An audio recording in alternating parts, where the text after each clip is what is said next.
예, 안녕하세요. 오늘은 가족일상 배상 책임에 대한 판례를 가지고 나왔는데요.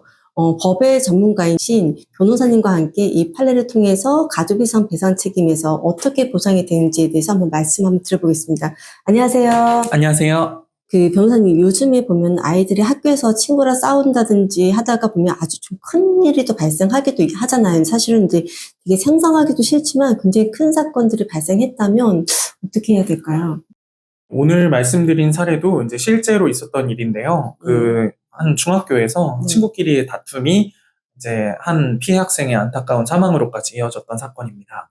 아, 유가족분들의 이제 슬픔은 사실 이제 뭐 이루 말할 수가 없겠죠. 근데 가해 학생 부모님은 이제 수억 원의 사실 손해배상 판결을 받잖아요. 그렇죠. 이때 이제 부모님이 가입하신 가족이상 배상 책임을 생각할 수가 있는데, 그렇다면 이제 보험사는 보통 이때 이제 고의사고다라고 해서 보상을 해주지 않잖아요. 그렇죠. 근데 이제 보험사의 말이 과연 맞을지는 오늘 말씀드린 판례를 통해서 조금 말씀드릴 수 있을 것 같습니다. 네, 보험 약관을 보면 피보험자 고의라든지 폭력행위는 면책이라고 딱 써 있잖아요. 그렇죠. 이제 보험의 원칙 자체가 네. 우연한 사고를 보장하는 거니까요. 음. 이제 보험사 입장에서는 아니 당연히 고의로 폭행으로 인한 사고인데 어떻게 이게 우연으로 인한 사고이겠냐. 명백한 고의니까 우리는 책임이 없다라고 주장할 수 있고 실제로 이 사안에서도 보험사에서 채무부존재 확인 소송을 걸어온 사례입니다.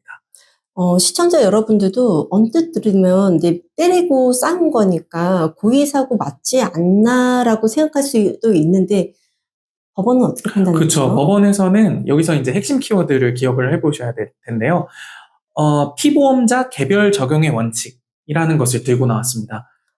사실 용어가 살짝 어렵긴 한데요. 피보험자 개별 적용이라는 게 피보험자가 한 명이 아니고 복수 이상 두 명 이상일 경우에는 보험을 든 엄마, 아빠, 사고를 낸 아드님까지 모두 이제 피보험자가 되는 거죠. 네, 그렇죠.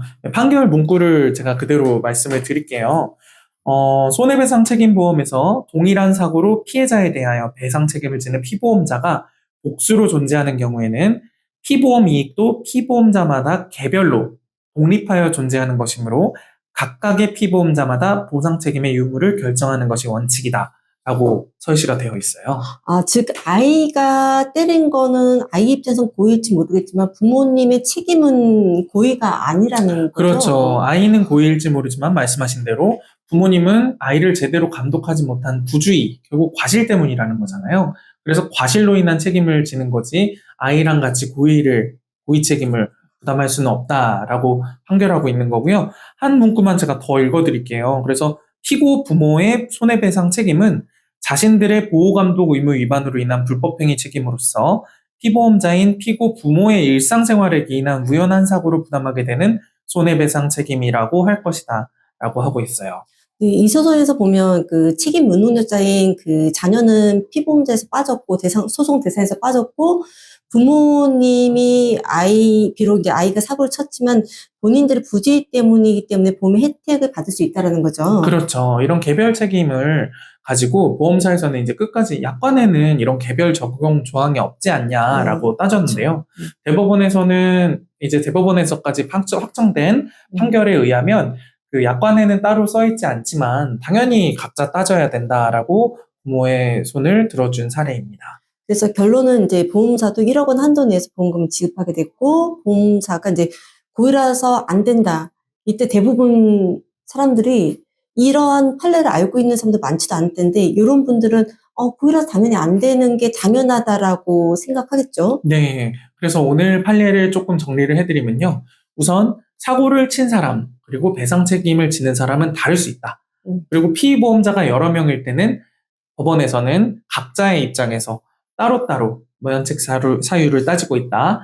그리고 자녀의 폭행사고라고 할지라도, 고의의 폭행사고라고 할지라도 부모의 감독 소홀로 인한 책임은 이 가족의 일상생활 배상 책임 보험으로 처리가 가능할 수 있다라고 기억하시면 되겠습니다.